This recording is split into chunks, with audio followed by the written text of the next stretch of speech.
Hello po sa inyong lahat. Ako si Mando. Yan ang tawag sa akin ng karamihan. Noong panahong yun, Sir Jupiter, ako po ay 19 anyos pa lang. Ngayon, 26 na ako. Ilang taon na rin ang lumipas pero ang mga pangyayaring naganap noon ay dala-dala ko pa rin hanggang ngayon. Hindi naman talaga ako naniniwala sa mga multo pero nang ako mismo ang nakaranas, biglang nagbago ang pananaw ko. Marahil totoo nga sila. Nandito sila sa mundong ating ginagalawan para sa tuition ko. Yan ang mantra na paulit-ulit kong binubulong sa sarili ko. Ang trabahong ito, ang pagiging food panda rider, lalo na tuwing hating gabi, ay malayo sa pagiging perpekto. Delikado, nakakapagod, at nakakaubos ng enerhiya. Pero kailangan ko itong gawin. Hindi lang para sa tuition ko sa kolehiyo, kundi para rin sa mga utang na iniwan ni Papa. Utang na bumibigat sa aking balikat, parang krus na kailangang pasanin. Halos wala na akong tulog pero ang antok na ito ay isa na lang sa marami kong inaalala. Kahit hating gabi tila ba hindi natutulog ang mundo. Patuloy ang dagsa ng mga order sa Food Panda. Mga nagugutom sa kalagitnaan ng gabi. Mga nagtatrabaho sa night shift at mga estudyanteng nagpupuyat para sa exam. Lahat sila umaasa sa ganitong serbisyo. Sa totoo lang, mas gusto ko sana ang daytime shift. Bukod sa mas ligtas at mas maraming tao, mas masaya ito kumpara sa gabing walang kasiguraduhan. Pero hindi pwede. May pasok ako sa umaga. Kaya kailangan kong magtiis sa gabing puno ng panganib. Huminto ako sa bukana ng gas station. Ang ilaw nito ay nagbibigay ng kaunting liwanag sa madilim na kalsada. Kinuha ko ang aking cellphone at tinawagan ang customer. Hello po ma'am, nandito na po ako sa may bukana ng gas station, hindi ko po kayo makita. Sambit ko. Mahina ang boses ko, puno ng pagod. Sinubukan kong maging magalang kahit na ang gusto ko na lang ay matapos ang shift na ito. Ngunit walang sumagot sa kabilang linya. Puro static lang ang naririnig ko. Tapos bigla na lang naputol ang tawag. Kumunot ang noo ko. Ano kaya ang nangyari? Baka na-lowbat siya. O baka naman naligaw ako ng lugar? Nagantay ako ng ilang minuto. Pinagmamasdan ang mga sasakyang dumadaan. Sana naman dumating na si ma'am dahil malalagot talaga ako nito. Habang naghihintay, nilapitan ko ang isang matandang lalaki na nagtitinda ng sigarilyo at candy sa isang maliit na cart. Mukhang matagal na siyang nagtatrabaho o nakapwesto doon. Bumili ako ng isang stick ng sigarilyo, pampawala ng antok at ilang piraso ng candy. Hindi ko alam kung bakit pero parang kailangan ko ng matamis. Siguro para kahit papaano gumaan naman ang pakiramdam ko. 2 Mighty Green ho. Sambit ko, bahagyang paos. Tapos 5 pisong candy na lang ho yung sukli. Nginitian ako ng matanda. Isang ngiting may halong pagod. Ang kanyang mga mata kahit malabo na ay may kislap pa rin ng kabaitan. Pinagmasdan ko siya habang dahan-dahan niyang inaabot ang sigarilyo at candy. Talaga namang mabagal ang kanyang kilos. Tila nagrereklamo ang kanyang mga buto sa bawat galaw. Matanda na kasi. Hindi ko rin maintindihan kung bakit hinahayaan ng ilang kabataan ang kanilang mga magulang na magtrabaho ng ganito sa kanilang edad. Alam kong mahirap ang buhay pero parang hindi makatarungan na nakikita ko ang ganitong mga eksena. Naaawa ako sa matanda. Ang kanyang pagpupursigi ay sumasalamin sa hirap ng buhay habang ang kanyang katawan ay tila sumusuko na. Sa bulsa ko 100 piso na lang ang natitira. Ito na ang buo kong pera para sa araw na ito. Nagdalawang isip ako pero nanaig ang awa at ang pakiramdam na mas nangangailangan siya. Iniabot ko sa kanya ang pera. Para po sa inyo, sabi ko, sinusubukang itago ang kaba sa aking boses. para makauwi na po kayo at makapagpahinga. Pagpalain ka ng Diyos, iho. Ngunit hindi ko ito matatanggap. Tugon niya, mahinahon ngunit matatag. Ibinabalik niya ang pera sa akin. Hindi ako nagbibigay dahil marami akong maibibigay, kundi dahil nakikita ko ang pangangailangan. Kung kaya kong tumulong, bakit hindi, di ba? Para sa akin, ang pagtulong ay hindi lang isang obligasyon, kundi isang pagkakataon para maging tao. Naalala ko si Papa lalo na nung buhay pa siya. Ang pagkakaiba lang, si Papa ay nawalan ng direksyon sa buhay nang mawala si Mira, ang bunso kong kapatid. Simula noon, hindi na siya tumigil sa pag-inom at palaging nagsisigarilyo. Siguro yun na rin ang dahilan kung bakit nakuha ko ang bisyo niya sa paninigarilyo. Bukod pa rito, lagi nang binubugbog si Mama tuwing nalalasing siya. Habang bumabalik sa akin ang mga alaala, lalo akong nakaramdam ng awa para sa matanda. Hindi ko alam ang kanyang pinagdadaanan, pero sigurado akong hindi na dapat siya nagtatrabaho sa edad na yon. Ang mga pangyayaring ito ay nagpapaalala sa akin na hindi lahat ng tao ay may parehong swerte sa buhay. Ang pagtulong kahit sa maliit na paraan ay may malaking epekto. Sa bawat pagtulong ko sa kapwa, para ko na rin tinutulungan ang sarili ko. Kaya noong nakalayas ako sa bahay na yon, para akong nawalan ng tinik sa likod. Ayaw ko mang iwan si Mama sa poder ni Papa, pero kinailangan ko. Maraming bayarin sa bahay at ako na lang ang inaasahan ni Mama. Isa pa, gusto ko siyang ipa-opera dahil lumalaki na ang bukol sa kanyang lieg. Goiter daw yun at hindi naman nakamamatay. Pero sa sobrang laki, nahihirapan na siyang huminga. Napabuntong hininga ako, isang malalim at pagod na buntong hininga, habang pinapanood ang matandang lalaki na papalayo. Kumakaway pa siya habang naglalakad at ang kanyang mukha ay may malawak na ngiti. Pakiramdam ko pinaglalaroan ako ng tadhana. Maya't maya may bumibili, pero palaging maliliit na halaga lamang. Inip na ako, ngunit pinilit kong maghintay ng ilang minuto pa.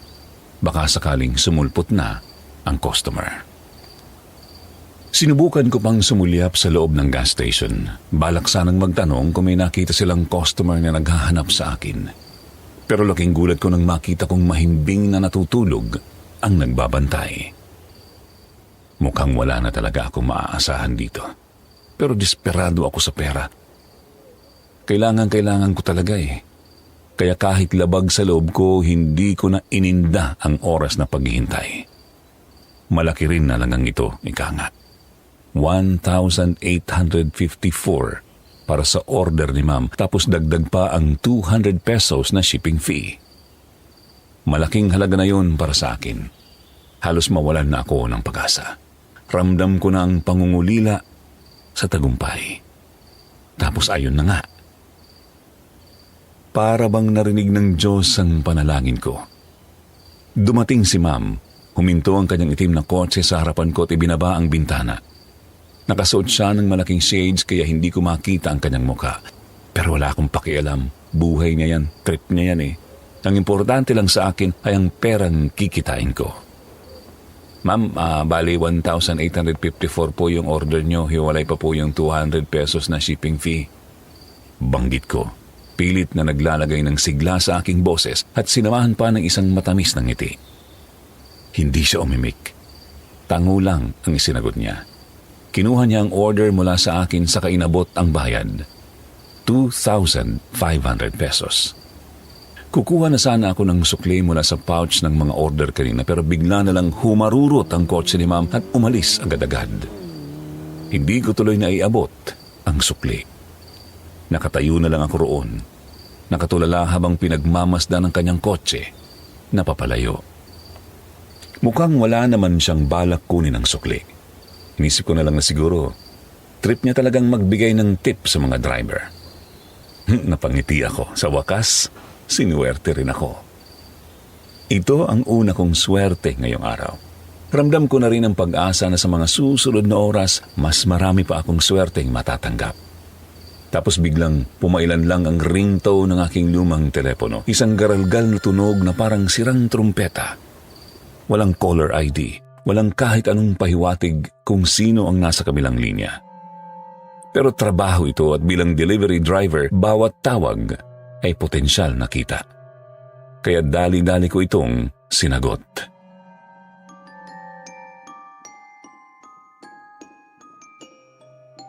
Nasaan ka na, kuya? Kanina pa ako naghihintay dito sa may harap ng gas station. Ako to, yung nakaangkas sa motor. Kuya, yung kumaway sa iyo ngayon. Ang boses sa kabilang linya ay sabik at medyo paos dahil sa ingay ng kanyang sasakyan. Bigla akong natigilan. Parang may bumara sa lalamunan ko. Bumukas ang bibig ko pero walang lumabas na salita. Pakiramdam ko biglang gumuho ang mundo ko. Kasabay ng pagbagsak ng aking panga ay ang pagbagsak din ng telepono mula sa aking kamay. Tumama ito sa sahig na may malakas na kalampag. Kung hindi siya ang customer ko, sino ang babaeng kumausap sa akin kanina? Sino yung babaeng kumuha ng order? Bakit kinuha ni Mama pagkain kung hindi naman pala sa kanya? Hello? Hello, kuyang driver, nandiyan ka pa ba? Paulit-ulit niyang tawag sa kabilang linya. Unti-unting nagiging alalang-alala ang boses. Hindi ko alam kung paano sasagot, parang nanigas ang buong katawan ko sa sobrang pagtataka at kaba. Ano, Mando? Nagguguni-guni ka na naman. Di ka siguro kumain kahapon, no? Sabi ko naman sa'yo, tanggapin mo na yung offer ni Tikya. Mapanlokong ani Robert. Isa sa matalik kong kaibigan. Hindi kasi siya naniniwala sa mga ikinuwento ko tungkol sa nangyari kahapon, tungkol sa babae. At ngayon inaasar pa niya ako kay Tikya kahit alam niyang ayaw na ayaw ko sa baklang yun. Bukod sa taglay nitong kaharutan, ang taas-taas din ng apog niya. Akala niya lahat na dadaan sa pera. Gusto lang talaga akong asarin ni Robert para siyang linta, hindi makabitaw hanggat hindi ako napipikon. Sapak, gusto mo? Utol pa ba talaga kita? Ba't hindi ikaw makipaglamutakan sa bading na yun? Inis kong sagot. Sa halip na matakot, lalo lang siyang natawa. Mukhang natutuwa pa siyang inis na ako. Habi na talaga niyang inisin ako. Umiling-iling siya. Pikon ka talaga, Mando. Asar pa niya. Kung hindi niya ako binibwisit, edi sana walang gulo. Buwisit na nga ako sa nangyari kagabi, dinagdagan pa niya. Daig ko pa ang nakagat ng aso sa sobrang inis ko sa kanya at sa kamalasan ko pa napadpad na naman yung bruhang yun sa silid namin. Aba, hindi naman kami magkakurso at maya-maya lang ay darating na ang propesor. Ano na namang sadya niya? Ba't parang may balak pa yatang manira ng araw ko? Hindi na ba talaga siya titigil? Tara sa restaurant doon, birthday ko, imbitado ka. Tiningnan ko siya ng masama. Hindi na talaga ako natutuwa sa mga pinaggagawa niya. Kung umakto siya para bang magkasintahan kami, tapos sinasaktan pa niyang mga babaeng nakakasalamuha ko. Kahit si Mikay, nakagrupo ko lang sa project noong nakaraan, hinamon niya ng away. Nag-iskandalo pa sa harap ng library, sobra na talaga. Busy ako. Malamig kong sagot. May study group kami mamaya ni Berto, kailangan namin tapusin yung report para sa history. Nakita ko ang paglungkot ng mukha niya. Parang batang inagawan ng laruan. Akala niya siguro madadaan niya ako sa pera. Na basta't kuminat siya at maglabas ng wallet, susunod na ako sa kanya. Mahirap man ako, hindi ko ipagbebenta ang sarili ko sa isang bading na tulad niya. Hindi naman sa may galit ako sa mga bading. Kung tutuusin niya, may ilan akong kaibigan na bading. Sino Jojo at Kiko na kasama ko sa choir at si Ate Melba na nagtitinda sa kantin. Iba lang talaga si Tikya. Iniisip niya na lahat kaya niyang bilhin, na pera lang ang sagot sa lahat ng gusto niya.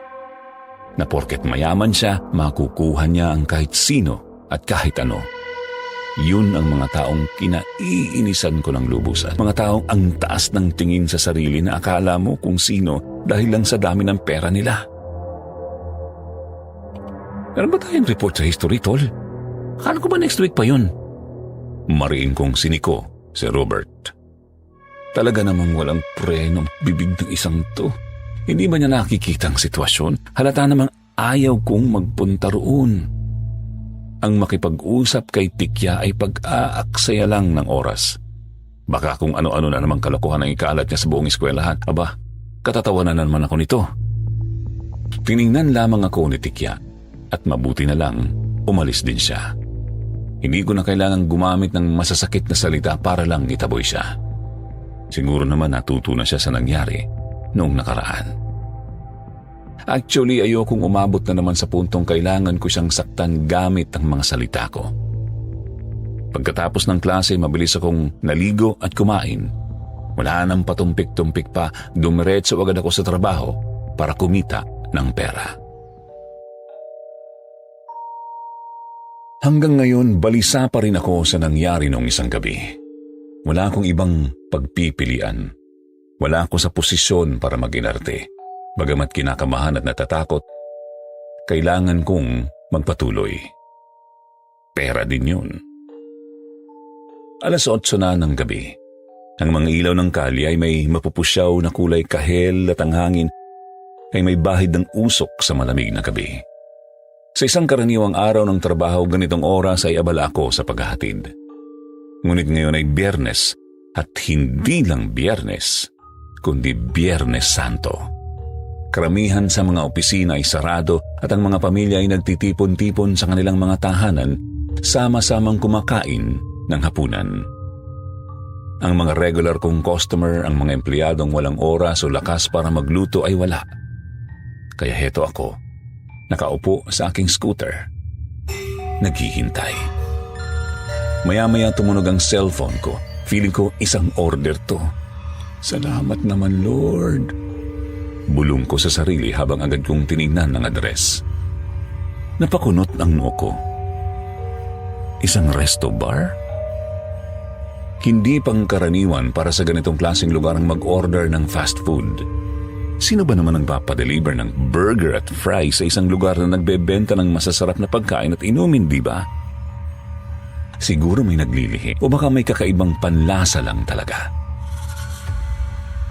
Pero wala akong pakialam. Trabaho lang to. Ang importante matapos ko agad ang delivery dahil inaantok na rin ako. Mabilis kong nakuha ang order sa restaurant at agad nagmaneho papunta sa resto bar. Nagniningning ang lugar sa gabi. Punong-puno ng ilaw at ingay. Musika, halakhak at usapan. Isang halo ng kasiyahan at pagdiriwang. Ipinark ko ang scooter sa gilid ng kalsada at naglakad papasok. Sa loob, dagsa ang mga tao. Karamihan sa kanila ay nakabihis at mukhang nag-e-enjoy. Dumaan ako sa mga lamesa. Iniiwasan ang mga siko at mga baso ng alak hanggang sa marating ko ang isang hallway. Ayon sa resibo, dapat sa isang private room ang delivery ko. Sinundan ko ang hallway hanggang sa dulo kung saan may isang saradong pinto. Mula sa loob, maririnig ang malakas na hiyawan ng isang grupo na kumakanta. Happy birthday to you. Happy birthday to you. Aba, sabay-sabay nilang kinakanta. Mukhang may birthday celebration. Sila lang ang nag-iisang kwarto na sobrang ingay rito. Pero understandable naman. Birthday eh. Para matapos na ang delivery ko, huminga ako ng malalim at kumatok. Bumukas ang pinto at isang matangkad na lalaki ang sumalubong sa akin. Ngumiti siya, isang ngiting bahagyang lasing at nakakaloko. Pero hindi sa kanya napunta ang atensyon ko. Si Tikya. Nandoon siya, nakaupo sa gitna ng isang grupo ng mga lalaki, napapalibutan ng mga bote ng beer at plato ng pagkain. Ngumingisi siya sa akin at parang alam na alam niyang magugulat ako. Ang mga mata niya ay kumikislap sa isang bagay na hindi ko maintindihan. Kasiyahan? Pang-aasar? O baka pareho? Ang mga lalaking nakapaligid sa kanya ay nagtatawanan at nag-iinuman. Hindi ko mapigilang kumulo ang dugo sa mga pinagkagawa niya. Pati ba naman ang trabaho ko idadamay niya sa sarili niyang kapanghasan? Nung una, pinalalagpas ko lang. Alam kong hindi ko siya kayang kalabanin, pero ngayon parang gusto ko nang ibato sa pagmumukha niya ang in-order niya. Oh, bakit ka nandito, Mando? Kala ko ba ayaw mong pumunta? Nagmamaang-maangan niyang tanong. Hindi ko siya sinagot. Tinangnan ko lang siya ng masama sa kataimtim na kinuhang resibo at pinirmahan. Nilapitan ko siya ng bahagya at iniabot sa kanya ang resibo. Kinuha niya ito at naglabas ng 4,000 piso mula sa kanyang pitaka. Sobra-sobra ito sa halaga ng in-order niya. Ma'am, bali 816 lang ho ang order ninyo. Malamig kong sabi habang kagatlabing ibinabalik ang sobrang halaga. Parang hindi na ako makahinga kapag nagtagal pa ako roon. Tila ba tuluyan ng niyuyurakan ni Tikya ang buo kong pagkatao. Alam kong sinadya niya ang lahat ng ito marahil dahil patuloy ko siyang tinataboy, lalo na noong nakaraan. Nginitian niya lang ako at walang ibang sinabi. Ang kanyang mga titig ay nagpapahiwatig na kunin ko na ang perang iniaalok niya. Dahil sa kagustuhan kong umalis sa lugar na yon, kinuha ko na ang pera at tumakbo papalayo. Siguro ibabalik ko na lang ang sobrang pera sa kanya sa Martes. Wala na akong pakialam kung ako pa ang magiging sentro ng usapan sa school. Ang mahalaga, hindi ko na makita pa ang mukha ng baklang yon. Sa huli, nakahinga rin ako na maayos, Sir Jupiter. Sa totoo lang, nagawa ko namang magpatuloy sa trabaho noong gabing yon. Matapos ang order na yon kay Tikya, nakatanggap ulit ako ng panibagong delivery. Medyo napukaw pa nga nito ang kuryosidad ko. Paano ba naman kasi? Parang may kakaibang amoy itong in-order niya. Ang pagkakaalam ko, burger at manok lang naman ito.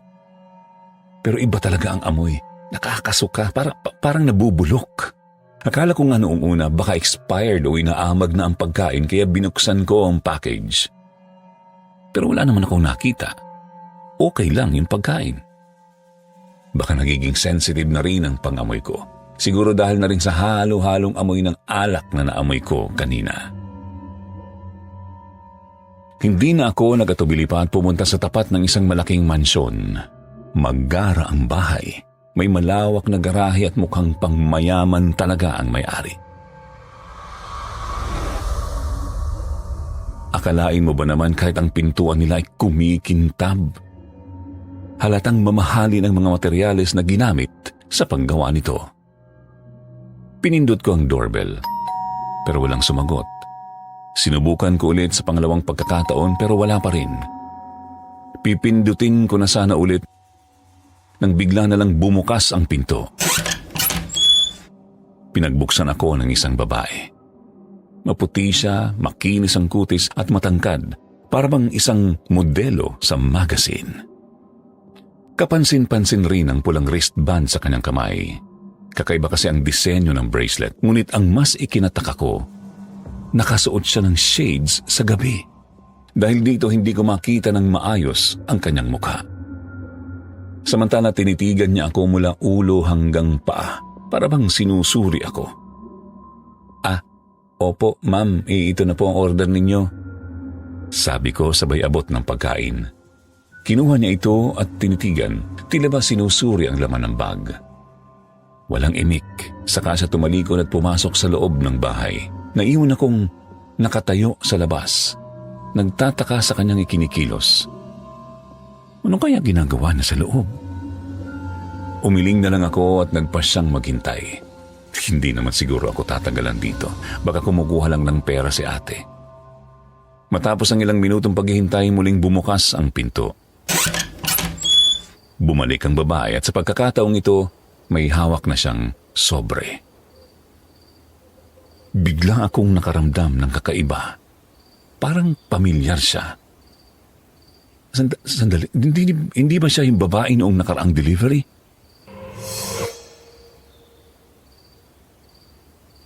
Gusto ko sana siyang kausapin at tanungin kung bakit niya tinanggap ang order noon, ngunit bago pa ako makapagsalita, bigla niyang isinara ang pinto.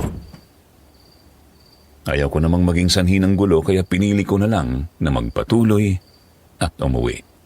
Siguro wala na rin akong ibang orders dahil alauna na ng madaling araw. Nagmaneho ako pa uwi sa aking maliit na tirahan. Dumaan ako sa Luwakan Road, isang rutang hindi ko madalas gamitin, ngunit mas malapit ito kumpara sa aking nakasanayang daan. Alam ko ang usap-usapan tungkol sa lugar na ito, lalo nang tungkol sa White Lady na sinasabing hindi matahimik dahil sa isang pangyayari sa kanyang buhay. Pero hindi ako naniniwala sa mga ganitong kwento. Bukod pa rito, sayang din ang gasolina kung iikot pa ako. Nagpatuloy ako sa pagmamaneho. At wala naman akong ibang naramdaman. Sabi ko na nga ba, Sir Jupiter, kuro-kuro lang ang mga yun eh. Tahimik ang buong paligid at ang tanging naamoy ko ay mabangong sampagita. Nagpatuloy ako sa pagmamaneho hanggang sa biglang may babaeng dumaan sa harapan ko. Labis akong natakot, pakiramdam ko na bangga ko siya ng malakas. Dali-dali akong bumaba mula sa aking scooter upang alamin ang kanyang kalagayan. Pero wala akong makitang tao na nakahiga sa daan.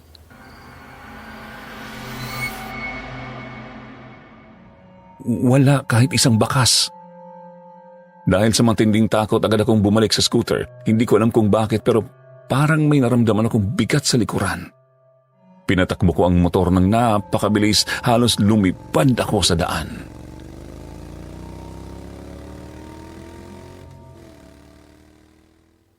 Pagsapit ng Martes, back to reality na naman. Ready na akong pumasok at syempre, ready na rin akong isauli ang pera ni Tikya. Pero sa totoo lang, lutang pa rin ako. Simula nung nangyari yun, hindi pa rin maalis sa isip ko. Hindi naman sa assuming ako, pero nakita ko talaga eh. Hindi naman pwedeng guni-guni ko lang yun. Oh, pre, lalim ng iniisip ah. Chicks ba yan? Binatukan ko si Robert. Lakas maka-bad trip eh. Minsan hindi ko maintindihan kung bakit ko pa naging kaibigan to. Napakunot ng noon niya, parang gulat na gulat. Mas mabilis yata akong mapikon ngayon, siguro dahil sa stress at dami ng iniisip ko. May nabangga ako kahapon, pero bigla na lang siyang nawala eh. Biglang nawala ang ngiti ni Robert, saka napalitan ng malakas na tawa. Alam ko na, hindi siya naniniwala. Kilala ko tong ugok na to eh. Laging kontra sa mga ganitong bagay. Dati rin naman akong ganyan, pero simula nung may nagparamdam sa akin, hindi ko na maalis sa isip ko na baka totoo nga ang mga kwento ng matatanda. Nakakatakot din isipin, paano na lang kung totoo, di ba? Asus, sa Luwakan yan no? Ngayon ka pa naniwala? Alam mo namang gawa-gawa lang yan ng mga thunders. Biro pa niya sabay tapik sa balikat ko. Pero kahit na ganun, hindi pa rin ako mapakali. Gusto kong paniwalaan ang sinasabi niya. Kaso yung kahapon kasi iba talaga eh. Parang hindi tao. Ang hirap ipaliwanag, parang bangungot. Pero hindi ako tulog. Basta ang alam ko, hindi tao yun. Mabuti pa, ibalik mo tong pera kay Tikya. Sabi ko. Saka siya itinaboy palayo. Dumidilim na naman. Ibig sabihin, trabaho ulit. Swertihan lang talaga sa mga orders. Kung minamalas ka, halos lahat ng deliveries mo sa Scout Barrio na pupunta. Wala eh, kailangan kumayod. Parte ng trabaho. Medyo kinakabahan na naman ako pero no choice. Sana last order ko na to. Kinikilabutan na rin ako. 3 a.m. na rin pala. Ang dami ko na rin na-deliver ngayong gabi. Akala ko tapos na ang hirap ko. Pero heto na naman po, Sir Jupiter. Mukhang nag-uumpisa pa lang yata. Hello po, ma'am. Saan po kayo dito? Mahinahon kong tanong sa telepono. Walang sumagot agad. Puro ubo lang ng matanda ang naririnig ko. Parang hirap na hirap siyang iluwa ang kanyang plema. Kung maliwa ka lang tapos diretso. Matapos noon naputol agad ang tawag. Namatay na yung call. Isinantabi ko na lang muna yun at gaya ng sinabi niya, tinahak ko ang daang ito. Pero teka, parang napuntahan ko na to ah. Ay, oo nga, ito yung mansyon, yung babaeng naka-shades noong nakaraan.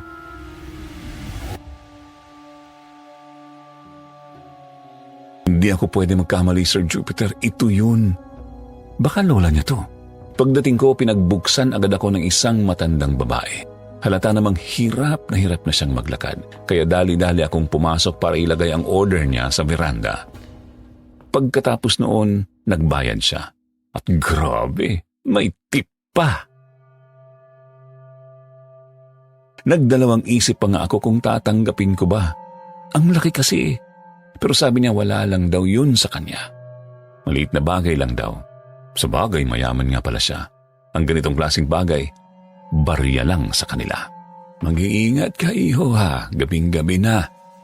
Uugod-ugod niyang sambit bago ako nginitian. Ngumiti rin ako pabalik sa matanda at saka sumakay na ng aking scooter.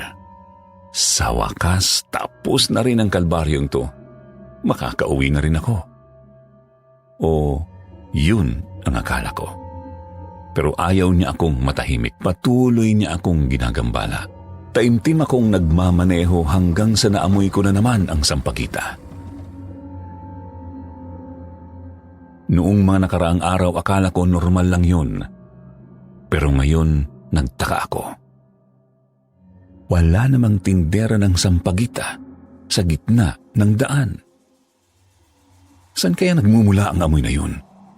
Habang papalayo ako sa Luwakan Road, nakaramdam ako ng mabigat na pakiramdam. Yung tipong tumataas ang balahibo mo. Tapos pakiramdam mo may bumubulong sa tenga mo. Nang mga panahon yun, Sir Jupiter, nararamdaman ko ang bigat. Para bang may umuungol. Parang may angkas ako sa likod.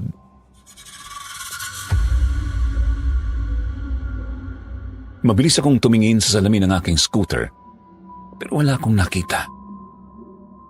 Kaya hindi ko na lang ito binigyang pansin at nagpatuloy sa pag-uwi. Pero iba pa rin sobrang sakit ng lalamunan ko. Pakiramdam ko hindi ako makakapasok bukas dahil sa nararamdaman ko. At akala ko noong una, feeling ko lang. Pero nagkatotoo nga, hindi ko kinayang pumasok.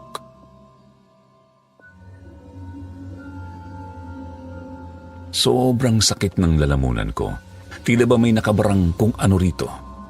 Agad akong dumiretso sa banyo at tumingin sa salamin. May nakita akong kakaiba sa lalamunan ko. May tila ngipin na tumutubo. Sa sobrang takot ko, dali-dali akong pumunta sa ospital kahit hindi pa ako naliligo. Natataranta na ako ng mga panahong yon at kung minamalas pa nga ako, ang haba ng pila ngayon. Mabuti na lang marami-rami ang mga doktor na naka-duty sa amin kaya hindi rin ako nagtagal sa paghihintay. Nang makausap ko na ang doktor, wala naman siyang ibang sinabi kundi may tonsil stones daw ako. Hindi ko akalain na mauuwi ako sa ganitong kondisyon. Yun na rin siguro ang dahilan kung bakit may naamoy akong mabaho sa in-order ng babae. Ito lang pala yun. Sabi ko na nga ba, naguguni-guni na naman ako Ayon sa doktor, ang simpleng pagmumog ng maligamgam na tubig na may asin ay sapat na upang maibsan ang aking nararamdaman. Kusa raw malalaglag ang tonsil stone. Gayunpaman, binanggit din niya ang opsyon ng pagpapatanggal nito.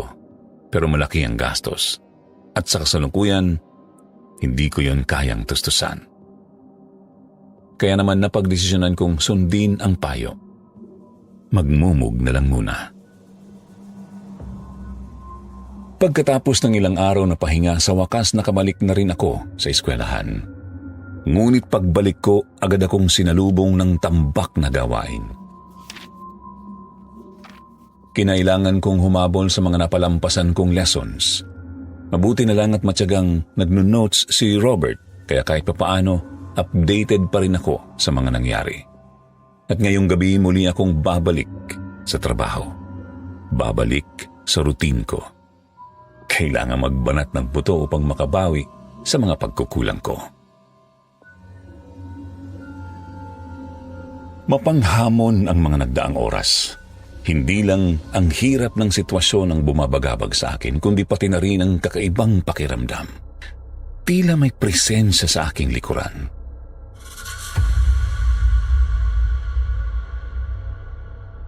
Talagang ramdam ko po, Sir Jupiter. Hindi po ako nag-iisa ng mga oras na yon. Isa pa po ang kawalan ng katiyakan kung makakauwi pa akong buhay ay nagdulot ng matinding pangamba. Aaminin ko po, sobra po akong natakot. Halos mapaihi na po ako.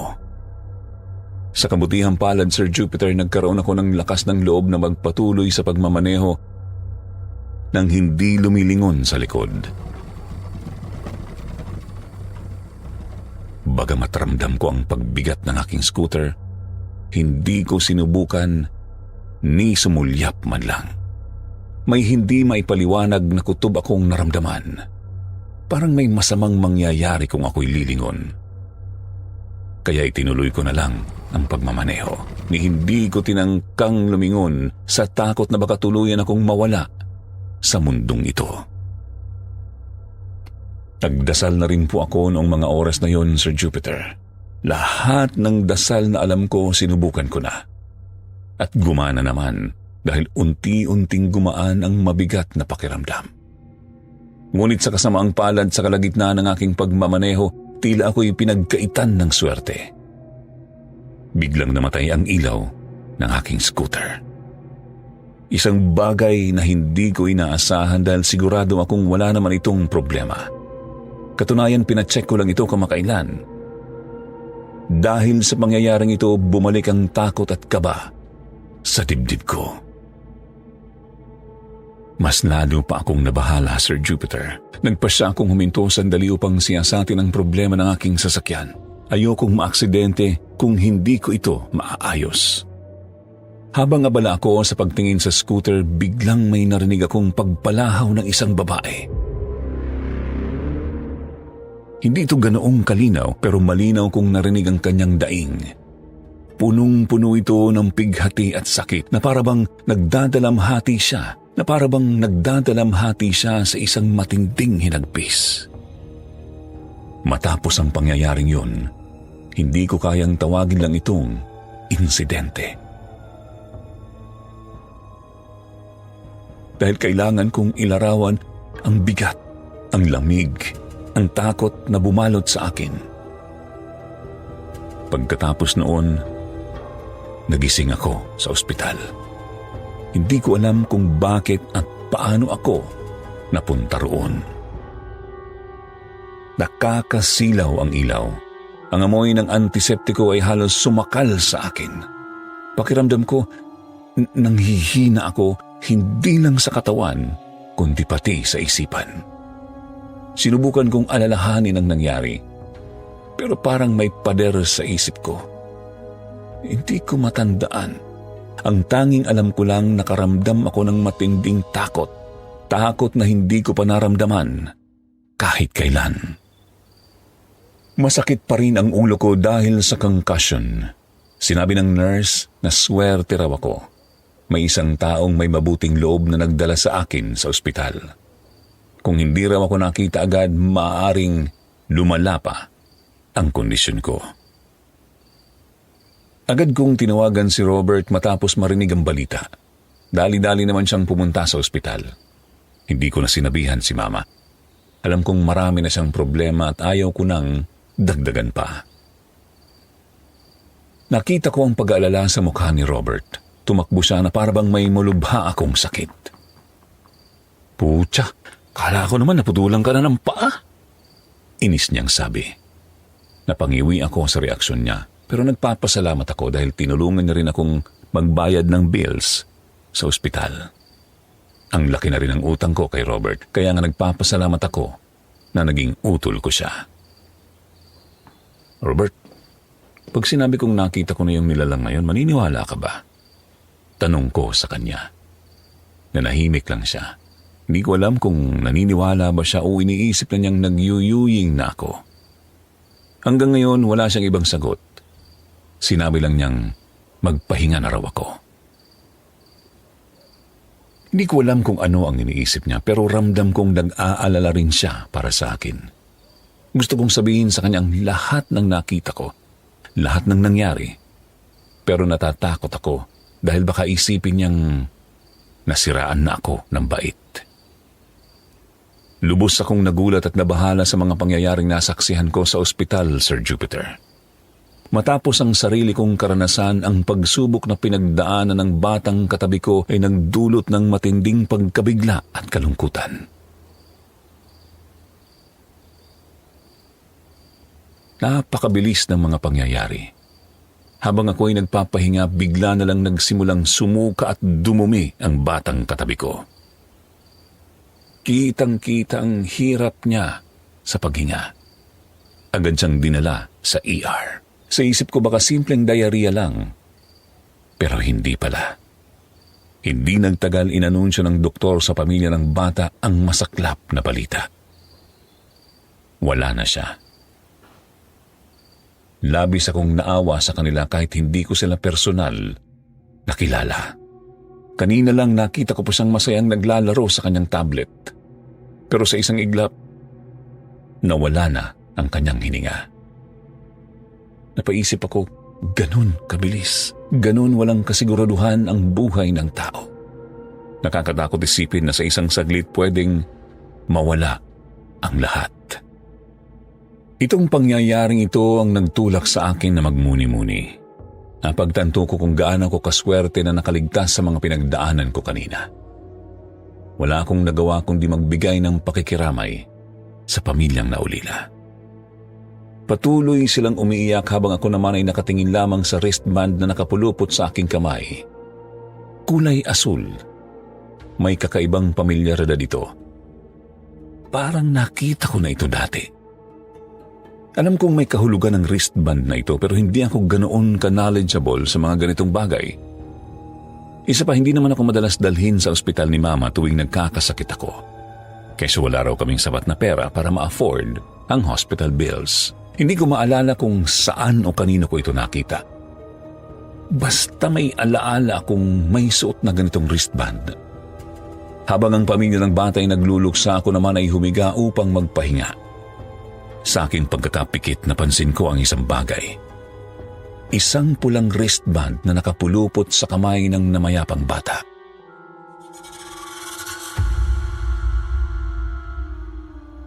Nagpatigil ito sa akin. Para bang biglang lumamig ang paligid.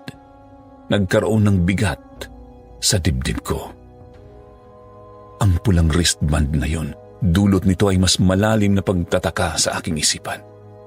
Hindi ko rin alam kung bakit pero bakit parang may kakaibang epekto sa akin ang mga wristband na ito? Habang tinititigan ko ang suot kong wristband, mas tumitindi ang katiyakan sa aking puso. Wala akong duda. Ito rin mismo ang wristband na nakita ko sa babaeng naka-shades. Ang naiba lang ay ang kulay. Sa kanya pula, sa akin asul. Hindi ako pwedeng magkamali. Ngunit ang mas nagpatindig ng balahibo ko ay ang kahulugan nito. Ang pulang wristband ay simbolo ng isang pasyenteng pumanaw na. Halos napalundag ako sa gulat at pagtataka. Kung totoo ito, ibig sabihin ba nito patay na ang babaeng naka-shades? Hindi ko ito lubos maisip. Paano siya nakapagmaneho ng kotse? Paano niya nabuksan ang pinto? Maaari bang magawa ng isang kaluluwa ang mga bagay na yun? Hindi ba't parang imposible? Hindi ko alam. Wala akong kasiguraduhan, ngunit habang iniisip ko ang mga posibilidad, nanlamig ang buong katawan ko. Kinilabutan ako. Tila ba may malamig na hangin dumaan sa batok ko.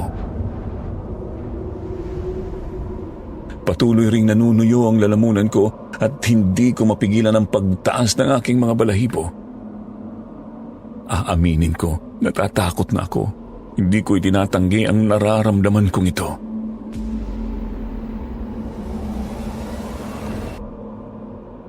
Sa tuwing maaalala ko ang pangyayaring yun, nanginginig ang buo kong pagkatao.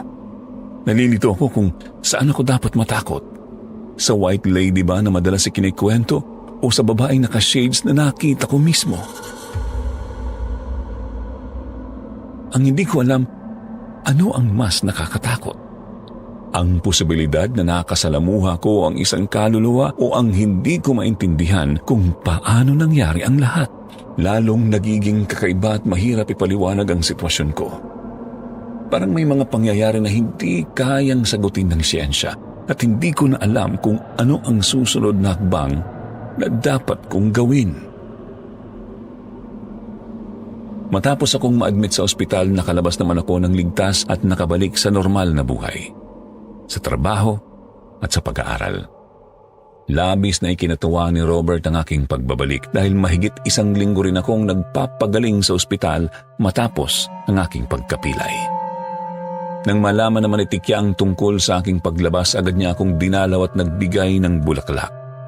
Bagamat inis pa rin ako sa kanya, mas gusto ko na ito kaysa sa mga suhol na pera na dati niyang ino-offer. Pagkatapos niyang ibigay ang bulaklak, wala na siyang ibang sinabi. Lubos ko iyong ipinagtaka. Kasi kung ang dating Tikya ang pagbabasehan, talagang maninibago ka. Dati-rati ginagawa niya ang lahat para makakuha ng pabor sa akin. Pero ngayon, tahimik siyang umalis. Akala ko nga, Sir Jupiter, maayos ng lahat. Nagbabalak na rin akong mag-resign sa trabahong ito. Ayoko nang bumalik sa Luwakan Road. Baka sa susunod na pagkakataon, hindi na ako maging maswerte. Tuwang-tuwa ako nang batiin ako ni Robert, ang aking matalik na kaibigan, sa aking pagkalabas sa ospital. Hindi ko akalain na sa kabila ng mga pagsubok na pinagdaanan ko, magiging ayos din pala ang lahat. At hindi lang yun, may magandang balita pa siya para sa akin. Congrats, Tol! Ay, oo nga pala. May available na spot yung Tito Costalier. Baka gusto mo. Kaso pang umaga lang yun. Sambit niya. Bagamat sa tingin ko, sa piling oras lang ako makakapagtrabaho kung ganito ang magiging setup, mas maayos na ito kaysa sa night shift ko bilang delivery man. Hindi na rin gaanong peligroso kumpara sa pagtatrabaho sa gabi. Siguro maghahanap na lang din ako ng trabahong tumatanggap ng night shift, basta wag lang delivery. Ayoko nang bumalik sa pagde-deliver. Salamat, pre. Babayaran ko na lang yung utang ko kapag nakapagsimula na ako. Lubos akong nagpapasalamat kay Robert. Kailanman hindi niya ako iniwan. Sa totoo lang, lagi niya akong tinutulungan. Alam ko namang okay lang sa kanya yon, pero nahihiya pa rin ako. Ang laki na ng utang na loob ko sa kanya. Hindi naman siya humihingi ng kapalit, pero hindi naman pwedeng umasa na lang ako ng umasa sa kanya. Kailangan kong magsikat. Kailangan kong makabayad at masuklian ang kabutihan niya. Matapos ang matagal na pagmumuni-muni, buo na ang desisyon kong mag-resign. Akala ko nga malaya na ako sa peligro. Pero hindi pa pala. Nagkaroon ng aberya. Hindi agad ako pinayagan ng boss ko na mag-resign. Kailangan ko para intindihin ang proseso ng resignation. Ipinagpaliban pa ito at sinabing baka sa mga susunod na araw pa ito mapirmahan. Labis akong nadismaya. Akala ko tapos na ang lahat ng paghihirap ko. Ngunit hindi pa pala. Kailangan ko pa ring harapin ang trabaho ngayong gabi. At kasama na roon ang pagdaan sa Luwakan Road. Gaya ng mga nakaraang gabi, na natili pa rin ang takot, lamig at paninindig ng balahibo. Bawat segundo, puno ng kaba sa kung anuman ang nagtatago sa dilim. Sa simula, pilit kong binabaliwala ang mga negatibong kaisipan. Itinutuon ko na lang ang pansin sa pagtatrabaho ng maayos at pag-uwi ng ligtas sa aking pamilya. Ilang orders na rin ang naihatid ko, pero hindi pa rin nawawala ang kaba ko. Mas nagiging maingat ako ngayon. Ramdam ko ang panganib sa paligid. Kasalukuyan akong nagpapahinga sa isang gasolinahan. Hindi ko na mabilang kung ilang beses na akong nakapunta rito. At tulad ng inaasahan ko, narito na naman ang matanda.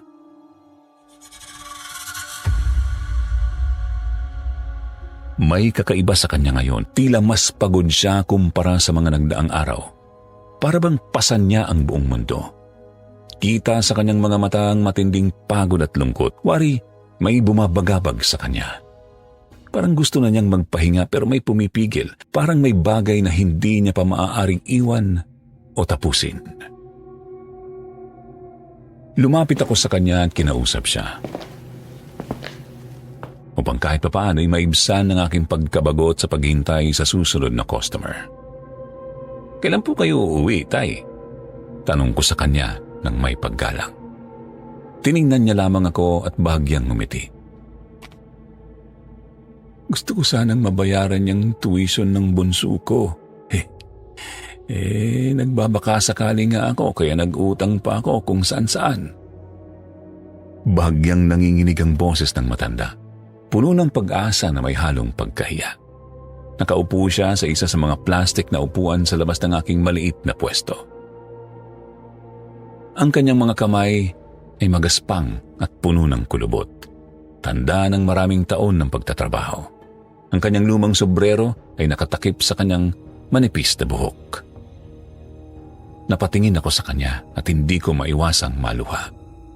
Marahil ay dahil sa inggit, dahil hindi ko na matandaan ang huling beses na naranasan ko yun kay Papa. Matagal na siyang wala. Alam kong napakabuting tatay ng matandang ito. Sana nga lang pahalagahan ng kanyang mga anak ang lahat ng kanyang pagsisikap. Sa edad niyang yun, imbis na magpahinga, eto siya, naghahanap pa rin ng paraan upang maitaguyod ang pag-aaral ng kanyang anak.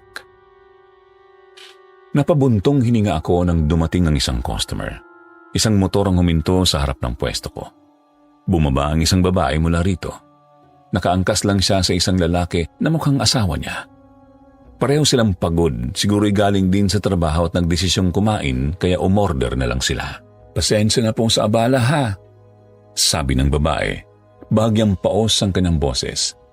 Bali 2,300 pesos mahigit ang kanilang in-order. Medyo malaki na rin kumpara sa mga past orders ko kanina-kanina lang. Inabot ko ang mga order nila na nakalagay sa isang malaking paper bag. Nang tingnan ko ang oras, 12:00 na pala ng gabi. Siguro mag-aantay-antay pa ako ng ibang order. Malamig na rin ang simoy ng hangin. Bigla na lang may nangyari. Tumunog ng malakas ang dekipad kong cellphone. Yung tipong tunog na nakakagulat talaga.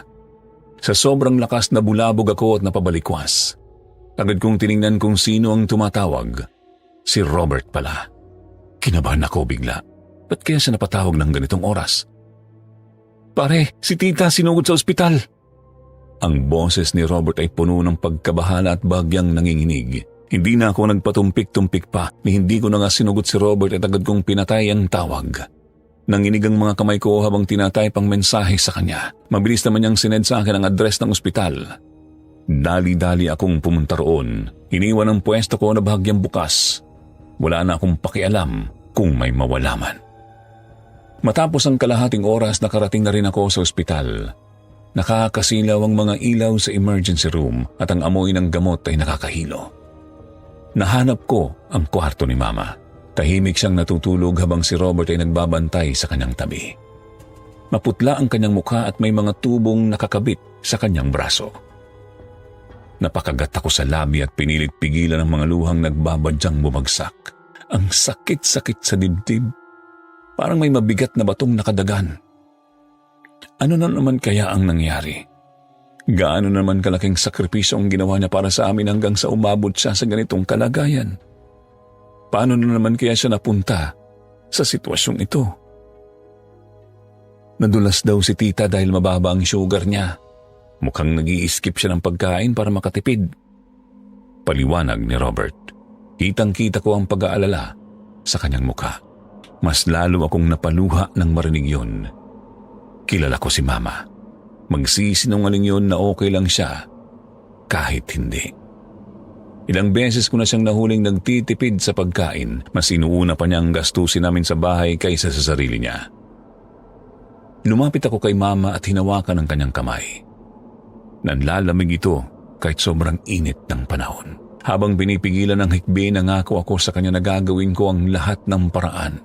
Siguro kapag nag-resign na ako sa trabaho tsaka ako magbabagong buhay. Aalis ako sa kumpanyang ito na halos sumira sa akin. At least susubukan kong bigyan siya ng magandang buhay. Yung hindi niya na kailangang magtipid. Nakita ko ang bahagyang pag-angat ng sulok ng kanyang labi. Napangiti ako habang iniisip ang mga pangarap ko. Sana nga balang araw, matupad ko rin ang mga ito. Pagkatapos kong alagaan si Mama at bigyan siya ng kaunting lugaw, bumalik ako sa trabaho. Madaling araw na nang makauwi ako. Halos wala na akong tulog at saka pumasok ng kay aga sa paaralan. Pagod na ako sa ginagawa ko, pero kailangan kong magtiis. Mando, nabalitaan mo na ba? Tanong ni Robert habang kumakain ng biskwit. May matanda daw na naipit ng truck kaninang umaga malapit sa palengke. Dagdag pa niya. Di ko sure pero ayun, si Tatay Kanor. Napakunot ang noo ko. Parang imposible naman yun, kani-kanina lang kausap ko pa siya. Kinuwento pa nga niya na nung nakaraan nagpakuha siya ng litrato para sa ID niya. Balak niya raw kasing mag-loan. At saka, paano siyang wala na? Ayan tuloy, biglang bumagal ang oras. Halos wala akong ibang marinig. Parang umuugong ang tenga ko at parang nagtutugma-tugma ang mga kwento. Sabi ng pamilya ni Tatay Kanor, nag-uli raw siya para mangutang para daw may pangtustos sa tuition ng bunso niyang anak. Ngunit sa kasamaang palad, nabundol siya ng isang malaking truck habang tumatawid sa kalsada. Parang gumuho ang mundo ko. Si Tatay Kanor na palaging nagpapagaan ng loob ko sa araw-araw ay wala na. Dati nandyan siya para makipagkwentuhan, magbigay ng payo o simpleng magpaalala na kaya ko pa. Pero ngayon ang espasyong madalas niyang inuupuan ay tahimik na. Wala na ang kanyang payak ng ngiti at bahagyang pagyuko sa tuwing magpapasalamat ako. Hindi ko maisip na kahapon lang kausap ko pa siya at ngayon, hindi ko na siya makikitang muli. Hindi ko maintindihan bakit ang mga taong mas deserving mabuhay ng mas mahaba ay kinukuha agad at bakit ko siya nakita kung wala na siya. Nagpapaalam ba siya sa akin? Sa totoo lang, na-question ko ang Diyos sa mga nangyayari sa akin. Parang isang sumpa itong nakikita ko. Yung mga hindi ko naman dapat makita, pero nakikita ko. Sa totoo lang po, hindi ko na talaga alam kung third eye po ba itong tinatawag nila o sadyang mga pangitain lamang. Ayoko namang basta na lang itong i-deny dahil sigurado akong hindi ito basta-basta. Hindi lahat ng tao ay nakakaranas ng ganito. Yung mga nakita ko, yung mga naramdaman ko, hindi ko kayang ipaliwanag ng buo. Pero matapos ang lahat ng pangyayaring yun sa dati kong trabaho, nakahinga ako ng malalim. Alam kong kahit papaano mababawasan na rin yung mga kakaibang bagay na nakikita ko. Ayaw ko na rin bumalik sa lugar na yun kahit kailan. Gaya ng plano na kapag resign ako, sinubukan kong maghanap ng bagong trabaho pero ang ilap para bang ayaw sa akin ng kapalaran. Ang daming rejections, ang daming disappointments. Noong una po, Sir Jupiter, gusto ko na talagang sumuko. Pakiramdam ko, nag-iisa ako. Pero sa tulong ni na Robert at Mama, sila ang nagsilbing aking karamay. Unti-unti kaming nakabangon. Hindi nila ako pinabayaan. Nandyan sila para magbigay ng lakas ng loob. Nakakuha ko ng trabaho sa talyer ng tito ni Robert. Hindi man masasabing malaki ang kita, at least may pinagkakakitaan ako. Sa gabi naman nagtatrabaho ako bilang isang call center agent. Kayod kalabaw kumbaga. Bagamat hindi ko masasabing malaki ang kinikita ko, naging sapat naman ito para makatulong kay Mama. Si Mama naman dahil sa kanyang sipag at tiyaga nagawa niyang magtayo